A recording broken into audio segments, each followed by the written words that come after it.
तो दोस्तों, स्वागत है आप सभी का आपके अपने चैनल आद्यान ज्ञान में। इस चैनल पर आपको हर एक टॉपिक से रिलेटेड कंटेंट मिलेगा।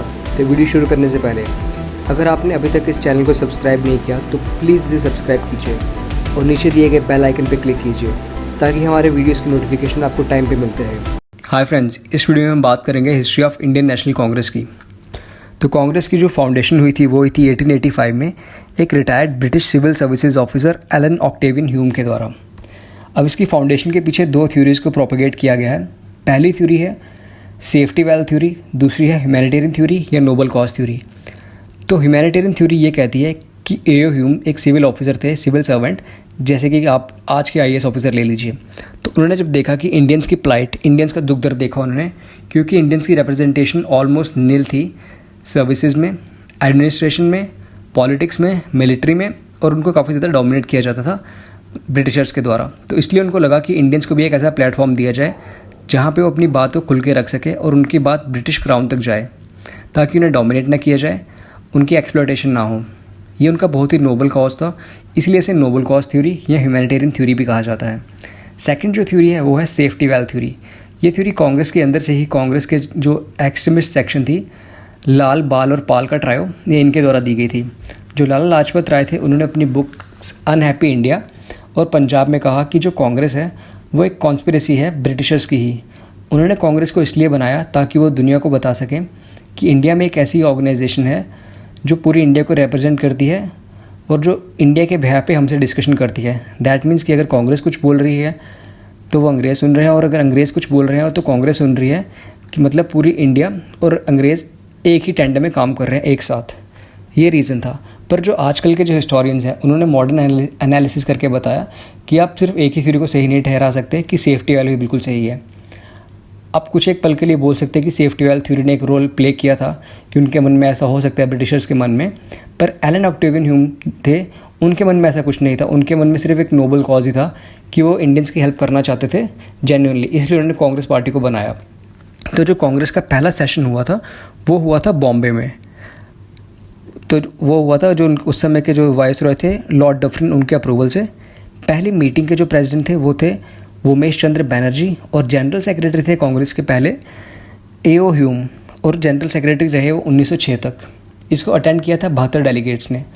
और पहली डेकेड यानी कि पहले एक दशक तक कांग्रेस की फॉर्मेशन के वो एक ग्रुप रहा सिर्फ एलिट्स का, जो मिलते थे साल में एक बार, अपने डिस्कशन वगैरह करते और रेजोल्यूशन बनाते हैं कि हम ब्रिटिशर्स को ये बोलेंगे, हम ब्रिटिशर्स को वो बोलेंगे। इसका पहला सेशन हुआ था गोकुलदास तेजपाल संस्कृत कॉलेज में। इनिशियल रिस्पांस लोगों का क्या था कांग्रेस के प्रति? तो इनिशियल रिस्पांस लोगों का काफ़ी ठंडा था कांग्रेस के प्रति। सर सैयद अहमद खान, जो मुस्लिम्स के काफ़ी ज़्यादा बड़े रिप्रेजेंटेटिव थे, उन्होंने कहा कि यह मुस्लिम्स के अगेंस्ट एक साजिश है, क्योंकि कांग्रेस के जो लीडर्स हैं मेजरली वो हिंदूज़ हैं और वो मुस्लिम्स के अगेंस्ट कॉन्स्पिरेसी कर रहे हैं। ऑर्थोडॉक्स जो हिंदूज़ थे और हिंदू के रिलीजियस लीडर्स, उन्होंने भी कांग्रेस के अगेंस्ट बोला, क्योंकि उन्होंने कहा कि इसमें सिर्फ एलीट हिंदूज़ हैं और क्रिश्चियंस हैं, और जो हिंदूज़ हैं वो क्रिश्चियंस के साथ ही पले बड़े हैं और उन्हीं के वेस्टर्न सिविलाइजेशन को फॉलो करते हैं। तो एक तरह से ये वेस्टर्न सिविलाइजेशन को प्रमोट और प्रोपेगेट करने का एक मीडियम है। और जो आम लोग थे उन्हें कोई फ़र्क ही नहीं पड़ता था कि कांग्रेस एग्जिस्ट करती भी है कि नहीं, क्योंकि जो उनकी रिक्वेस्ट थी, जो उनकी ग्रीवेंसेस थी रिगार्डिंग पॉवर्टी, रिगार्डिंग हेल्थ के फैसिलिटीज़ और ऑप्रेशन जो ब्रिटिश के द्वारा, उसके बारे में कांग्रेस ने कभी बात नहीं की। तो पहला फेज़ क्या था कांग्रेस की पॉलिसीज़ का? पहले फेज़ में उन्होंने लॉबी किया सिविल राइट्स के लिए, फ्रीडम ऑफ प्रेस के लिए, गवर्नमेंट को अर्ज किया कि जो एडमिनिस्ट्रेटिव अब्यूज़ है उनको थोड़ा चेक कीजिए आप। एक डिमांड किया कि जो लेजिस्लेटिव काउंसिल्स हैं उसमें इंडियंस की रिप्रेजेंटेशन बढ़ाई जाए, और जो सॉल्ट टैक्स वगैरह है और जो बाकी लैंड टैक्स हैं, रेवेन्यूज़ हैं, उनको थोड़ा कम किया जाए ताकि लोगों पे बर्डन कम पड़े। अब कांग्रेस में एक आइडियोलॉजिकल डिफरेंस भी आया, राइज ऑफ एक्सट्रीमिस्ट, क्योंकि पहले जो थे वो थे मॉडरेट्स, उसके बाद एक एक्सट्रीमिस्ट भी आ गए। जैसे जैसे कांग्रेस बढ़ती गई लोग उसमें और जुड़ते गए। उसके बाद 1905 आते थे, जब बंगाल का विभाजन हुआ, तो इससे लोगों में काफ़ी ज़्यादा रोष और आक्रोश था, हिंदुओं में भी और मुसलमानों में भी। इससे जो एक्सट्रीमिस्ट थे यानी गरम दल, उन्हें अपनी बात रखने का और कांग्रेस में अपनी पैठ बनाने का काफ़ी ज़्यादा मौका मिला। जो मॉडरेट्स थे वो सब कुछ करना चाहते थे with in the ambit of Congress goal of self government, यानी कि जो भी करेंगे वो हमारा सेल्फ गवर्नमेंट का जो रूल चल रहा है ए.ओ. ह्यूम के द्वारा बनाया हुआ, हम उसी के अंदर रह के करेंगे। हम क्राउन के अगेंस्ट नहीं जाएंगे, हम कुछ भी ऐसा नहीं करेंगे जो ब्रिटिश इंटरेस्ट के अगेंस्ट हो। और उनका सिर्फ ये डिमांड था कि जो इंडियंस का जो शेयर है एडमिनिस्ट्रेशन में और मिलिट्री अपर एशलॉन्स में वो थोड़ा बढ़ा दिया जाए। जबकि जो एक्सट्रीमिस्ट थे उनका गोल था स्वराज। हालांकि उससे में स्वराज का मतलब ये नहीं था कि वो ब्रिटिश क्राउन से अलग होना चाहते हैं। उनका मतलब सिर्फ इतना था कि हमें एक आज़ादी दे दी जाए कि अपने डिसीजंस हम खुद से करें, हमारे ऊपर कोई भी गवर्निंग बॉडी गवर्निंग पावर ना हो। तो इसके लिए उन्होंने काफ़ी ज़्यादा एक्सट्रीम मेजर्स भी अडॉप्ट किए, जैसे बर्निंग ऑफ फॉरेन गुड्स, हड़तालें, बॉयकॉट, ये सब चीज़ें भी उन्होंने की। स्वदेशी मूवमेंट इंडिया में इसलिए इतने ज़्यादा बढ़ी क्योंकि स्वदेशीज बिल्कुल आम लोगों से कनेक्ट हुए। उन्होंने लोगों को बोला कि आप वेस्टर्न सोसाइटी को बिल्कुल एक तरह से उसका त्याग कर दो, वेस्टर्न सिविलाइजेशन का त्याग कर दो। तिलक ने बहुत फेमसली एक बार कहा था कि स्वराज मेरा जन्मसिद्ध अधिकार है और मैं इसको लेकर रहूँगा। उन्होंने लोगों के अंदर सेल्फ रिस्पेक्ट बढ़ाई, लोगों को बोला कि आप अपने हिस्ट्री के जो प्रोमिनेंट फिगर्स थी जैसे अशोका, महाराणा प्रताप, रानी लक्ष्मीबाई, इनको देखो, इनके स्ट्रगल को देखो।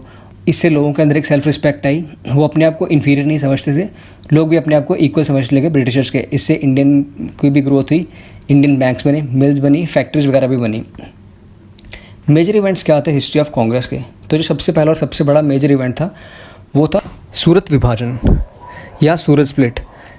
तो मॉडरेट्स और एक्सट्रीमिस्ट के बीच में आइडियोलॉजिकल डिफरेंसेस काफ़ी पहले आ चुका था। 1907 आते आते डिफरेंस और ज़्यादा बढ़ चुका था। उस साल की जो मीटिंग थी या कांग्रेस का जो सेशन था वो डिसाइड हुआ नागपुर में होगा। एक्सट्रीमिस्ट चाहते थे कि जो लीडर हैं वो लाला लाजपत राय या बाल गंगाधर तिलक को बनाया जाए, पर मॉडरेट्स चाहते थे कि रास बिहारी घोष प्रेसिडेंट बने। और मॉडरेट्स को पता था कि अगर हम ये सेशन को होने देते हैं नागपुर में तो तिलक को जीतने से कोई भी नहीं रोक सकता वहाँ पे, क्योंकि विद इन कांग्रेस एक्सट्रीमिस्ट के सेक्शन में, एक्सट्रीमिस्ट के फेवर में बहुत सारे लोग आ चुके थे। इसलिए उन्होंने ये डिसाइड किया कि उस वेन्यू को ही शिफ्ट कर देते हैं सूरत में। सूरत उस समय बॉम्बे प्रेसिडेंसी में था, जो कि तिलक की होम प्रोविंस था। उस समय कांग्रेस में एक रूल था कि अगर किसी भी कैंडिडेट के प्रोविंस में सेशन हो रहा है तो वो वहाँ का प्रेसिडेंट नहीं बन सकता। इसलिए तिलक जो थे वो ऑटोमेटिकली बाहर हो गए प्रेसिडेंशियल कैंडिडेंसी से। जब एक्सट्रीमिस्ट ने बोला कि आप तिलक की जगह लाला लाजपत राय को बना दीजिए तो उनकी भी बात नहीं मानी गई। जब तिलक ने बोला कि मुझे एटलीस्ट बोलने का मौका दिया जाए तो उन्हें बोलने भी नहीं दिया गया मदन मोहन मालवीय जी के द्वारा, जिससे एक्सट्रीमिस्ट बहुत ज़्यादा गुस्सा हो गए और स्थिति बिल्कुल एक नियंत्रण से बाहर हो गई। सबसे ज़्यादा बुरा ये था कि एक्सट्रीमिस्ट और मॉडरेट्स में बिल्कुल एक हाथापाई वाली नौबत आ गई। अंडे चले, कुर्सियाँ, चप्पलें, जूते, सब कुछ वहाँ पर चला। पुलिस को आना पड़ा, जिससे कि ये सेशन एक तरह से बर्बाद ही हो गया और कांग्रेस के दो टुकड़े हो गए, एक्सट्रीमिस्ट और मॉडरेट्स में। अगला जो सबसे बड़ा इवेंट था वो था rise of Gandhi ji the Mahatma. Mahatma Gandhi 1915 में 21 साल साउथ अफ्रीका रहने के बाद वापस आए थे। तो जो साउथ अफ्रीका में उन्होंने जो भी पॉलिसीज़ अपनी की थी सिविल राइट्स के लिए, जिन्होंने लड़ाई लड़ी थी अंग्रेज़ों के अगेंस्ट, उस लड़ाई से उनकी काफ़ी ज़्यादा इंटरनेशनल छवि बनी थी। उनकी इस छवि को भुनाने के लिए कांग्रेस ने उनको बुलाया और जैसे ही वो आते हैं तो चंपारण सत्याग्रह करते हैं। अब चंपारण सत्याग्रह में ये होता है कि चंपारण में बिहार में एक जगह है जहाँ पे ब्रिटिशर्स फोर्स कर रहे हैं किसानों को इंडिगो डाई उगाने के लिए, ताकि इस डाई को बाहर बेच सकें। और इससे ये होता है कि जो किसान है, किसानों की जो ज़मीन है वो अनप्रोडक्टिव हो जाती है, उस पर वो उनको खाने के लिए भी सामान नहीं है, पर उनको डाई उगानी है। गांधी जी आते हैं, गांधी जी ने चंपारण सत्याग्रह किया और सत्याग्रह की सक्सेस के साथ ही पहली बार उन्हें बापू एड्रेस किया गया और महात्मा भी उनको टाइटल दिया गया। उसके बाद खेड़ा सत्याग्रह की सक्सेस हुई, जिससे उनका एक हाउस होल्ड नेम बन गया कि घर घर में उनकी पहचान होना शुरू हो गई। उसके बाद आते आते नॉन कोऑपरेशन मूवमेंट स्टार्ट हो गई। 1920 में जो रोलर एक्ट और जलियांवाला बाग मैसेकर के खिलाफ थी, उसके साथ उन्होंने खिलाफत मूवमेंट स्टार्ट कर दी। खिलाफत मूवमेंट को स्टार्ट नहीं किया, एक्चुअली उसको सपोर्ट किया। हालांकि ये नॉन कोऑपरेशन या खिलाफत मूवमेंट उनको एंड करनी पड़ी जब चोरा चोरी इंसिडेंट हुआ 1922 में। उसके बाद उनका साल्ट मार्च या डांडी मार्च 1931 में जो सिविल डिसोबीडियंस मूवमेंट हुई उसके साथ चला। उसके बाद उनकी क्विट इंडिया मूवमेंट, जिसमें गांधी जी ने कहा था एक बहुत ही फेमस स्लोगन, डू और डाई। अगला इंपॉर्टेंट इवेंट जो कांग्रेस की हिस्ट्री में है वो है वर्ल्ड वॉर्स। तो वर्ल्ड वॉर वन के समय कांग्रेस बहुत ही यंगर पार्टी थी और उनके लिए कुछ ब्रिटिश एडमिनिस्ट्रेशन में कहने के लिए उनके पास कुछ था नहीं, ना ही वो बोल सकते थे कि इंडिया को पार्टी बनाया जाए वॉर की या नहीं बनाया जाए। बट फिर भी जो कांग्रेस के लीडर्स थे, जब ब्रिटिशर्स ने डिसाइड किया कि इंडिया भी एक वॉर पार्टी बनेगा, या इंडिया भी इंडियन जो गवर्नमेंट है या इंडियन एम्पायर है ब्रिटिश इंडिया जो वॉर में हिस्सा लेगा, तो कांग्रेस ने इस चीज़ को खुले दिल से सपोर्ट किया। क्योंकि उन्हें लगा कि अगर हम इंडियंस को प्रमोट करेंगे वॉर में या इंडियंस को बोलेंगे कि आप ब्रिटिश का साथ दीजिए इस लड़ाई में, तो बाद में जब इस जंग को जीतने के बाद ब्रिटिशर्स हमें सेल्फ रूल का मौका दे सकते हैं, या हमारे सेल्फ रूल की डिमांड को मान लेंगे। सेल्फ रूल की डिमांड रखी गई थी एनी बेसेंट और बाल गंगाधर तिलक जी के द्वारा। तो जो सीनियर लीडर्स थे कांग्रेस के, दादा भाई नौरोजी, सुरेंद्रनाथ बनर्जी, डॉक्टर सुब्रमण्यम अय्यर, उन सभी ने ब्रिटिश इंडिया के लिए रैली किया और कहा कि ब्रिटिशर्स को ही सपोर्ट करो। उन्होंने जाके लोगों को बोला कि आप ब्रिटिशर्स की सपोर्ट कीजिए, उनके अगेंस्ट कुछ मत बोलिए। सिमिलरली जो नेटिव प्रिंसेस थे उन्होंने भी ब्रिटिश एम्पायर की पूरी सपोर्ट की, कैश से और रिसोर्सेज से, अपनी फ़ौज दे के, अपना पैसा दे के, जो कुछ हो सकता उतना किया। इंडिया से लगभग 13 लाख लोगों ने पहले वर्ल्ड वॉर में पार्टिसिपेट किया और उसमें से 74,000 से ज़्यादा लोग मर गए उस लड़ाई में।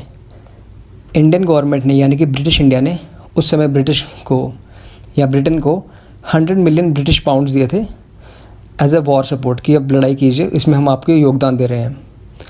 और वॉर ख़त्म होने तक इंडियन गवर्नमेंट उस ब्रिटिश क्राउन को दे चुकी थी 121.5 मिलियन ब्रिटिश पाउंड। और सबसे जो स्ट्रेंज स्टांस था वो लिया गया था महात्मा गांधी जी के द्वारा। उन्होंने कहा था कि इस लड़ाई को आप ऐसे मत देखिए, इस वॉर को, कि एज अ अपॉर्चुनिटी कि ब्रिटिशर्स को अपनी डिमांड्स आप मनवा लीजिए। उनके अनुसार यह था कि इस वॉर में आप ब्रिटिश को कुछ मत बोलिए, अगर वो चाहेंगे आपको सेल्फ रूल देना या आपकी बातें मानना तो वो मांग सकते हैं, पर आप उनके सामने कंडीशंस मत रखिए कि आप हम इस कंडीशन पे आपकी सपोर्ट करेंगे, आप बस उनकी सपोर्ट करते जाइए। और उन्होंने लोगों को ये भी कहा कि अगर आप लड़ाई सीखना चाहते हैं, अगर आप चाहते हैं कि आपको सेल्फ रूल मिले या इंडिपेंडेंस मिले, तो सबसे पहले आप लड़ना सीखिए, क्योंकि आप तभी सीख पाएंगे जब आप किसी आर्मी में रहेंगे। जब आपकी आर्मी नहीं होगी तो आप कैसे लड़ाई सीख पाएंगे या कैसे कुछ कर पाएंगे। तो काफ़ी सारे जो हिस्टोरियंस थे उन्हें गांधी जी का स्टांस काफ़ी अजीब लगा, क्योंकि गांधी जी हमेशा ही नॉन वायलेंट मेथड्स को सपोर्ट करते थे और यहाँ वो खुद इंडियन से कह रहे थे कि जाइए ब्रिटिशर्स की हेल्प कीजिए और लड़ाई लड़िए ब्रिटिशर्स के साथ और ब्रिटिशर्स की सपोर्ट कीजिए पूरी। वर्ल्ड वॉर जब 1 ख़त्म हुआ तो उस समय तक ब्रिटिशर्स जो थे वो गांधी जी को पूरी तरह से एलिनेट कर चुके थे। उन्होंने गांधी जी को इग्नोर ही कर दिया, एक तरह से बात बुलाना भी छोड़ दिया। हालांकि इससे कुछ फ़ायदे भी हुए थे। वर्ल्ड वॉर 1 ख़त्म होने के बाद कांग्रेस की कुछ डिमांड्स थी वो पूरी हुई, जिसमें सबसे मेजर थी गवर्नमेंट ऑफ इंडिया एक्ट 1919 पास हुआ, जिससे इंडियन पार्लियामेंट इंट्रोड्यूस हुई, जिसके 2 हाउसेस थे, अपर और लोअर हाउस। लगभग 5 मिलियन यानी कि 50 लाख जो अमीर इंडियंस थे उनको राइट टू फ्रेंचाइजी यानी कि राइट टू वोट मिल गया। और प्रोविंशियल गवर्नमेंट्स में जो थे minister for health, minister for education और पब्लिक वर्क जो थे वो इंडियंस हो सकते थे। और एक्ट ने एक ये भी कमीशन बनाई कि 1929 आते आते वो ये देखेंगे कि क्या इंडियंस को कुछ और रिलैक्सेशन या रिफॉर्म दिए जा सकते हैं या नहीं। अब बात करते हैं सेकेंड वर्ल्ड वॉर की। सेकेंड वर्ल्ड वॉर के टाइम पे कांग्रेस जो थी वो 11 में से 8 प्रोविंसेस में पावर में थी, क्योंकि 1937 में ही इंडिया में प्रोविंशियल इलेक्शंस हुए थे और कांग्रेस मेजॉरिटी में पावर में थी। उस समय कांग्रेस की इतनी ज़्यादा पावर थी कि कांग्रेस की इतनी ज़्यादा सपोर्ट थी लोगों के बीच में कि lower class, upper class, middle class, हर कोई लोग कांग्रेस की सपोर्ट में ही थे। तो जब वाइसरॉय लॉर्ड इलिंगडन ने कांग्रेस को बोला कि आप अपनी सपोर्ट एक्सटेंड कीजिए, तो कांग्रेस ने कहा, जो कांग्रेस के लीडर्स थे उस समय के, नेहरू और सरदार पटेल, उन्होंने कहा कि आप हमें ये गारंटी दीजिए कि आप वॉर के बाद हमें इंडिपेंडेंस दे देंगे या इंडिया की आज़ादी, आप बोलें कि आप इंडिया को आज़ाद कर देंगे तो हम आपका साथ देंगे। हालांकि वाइसरॉय ने उस समय उनकी इस चीज़ को माना नहीं और इंडिया को एक पार्टी बना दिया वॉर में, बिना कांग्रेस की कंसल्टेशन के या कांग्रेस के अप्रूवल के। तो इससे नाराज़ होकर जितने भी कांग्रेस के लीडर्स थे उन्होंने सबने रिज़ाइन कर दिया 8 प्रोविंसेस से। और गांधी जी की लीडरशिप में उन्होंने 1942 में स्टार्ट कर दिया क्विट इंडिया मूवमेंट। उसके बाद 1945 में वर्ल्ड वॉर 2 के अंत होने तक और 1946 में हुई थी रॉयल नेवी म्यूटिनी। उससे भी जो था कांग्रेस को काफ़ी ज़्यादा माइलेज मिली और ब्रिटिशर्स को भी लगा कि अब वो इंडिया पर रूल नहीं कर सकते ज़्यादा देर तक। फाइनली 1947 आते आते जवाहरलाल नेहरू जी 15 अगस्त 1947 को भारत के पहले प्रधानमंत्री बनते हैं और कांग्रेस पहली गवर्नमेंट बनाती है भारत में। अब बात करते हैं कांग्रेस के नोटवर्दी सेशंस के बारे में। 1887 पहली बार एक मुस्लिम कांग्रेस के प्रेसिडेंट बने, बदरुद्दीन तैयब जी, मद्रास सेशन में।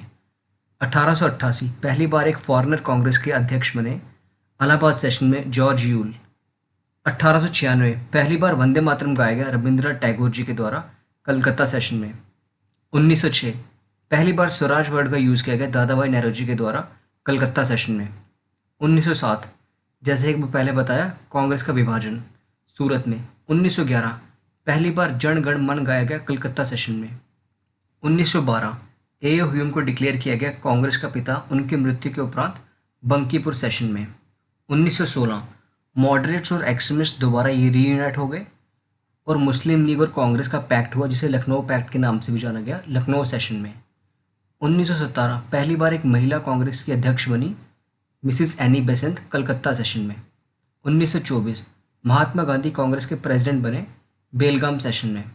1925 पहली भारतीय महिला कांग्रेस की अध्यक्ष बनी, श्रीमती सरोजिनी नायडू, कानपुर में। 1929 पूर्ण स्वराज की मांग की गई जवाहरलाल नेहरू जी के द्वारा लाहौर सेशन में।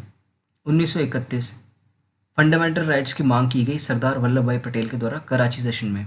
और आज़ादी से पहले जो आखिरी सेशन था उसके हेड किया था JV कृपलानी जी ने मेरठ सेशन में 1946 में। अगर आपको हमारी वीडियो पसंद आई है तो प्लीज़ इसे लाइक कीजिए, इसे शेयर करें और कमेंट करके हमें बताइए कि आपको हमारे एफर्ट्स कैसे लगे। अगर आप किसी स्पेसिफिक टॉपिक पर वीडियो बनाना चाहते हैं तो कमेंट करके बताइए।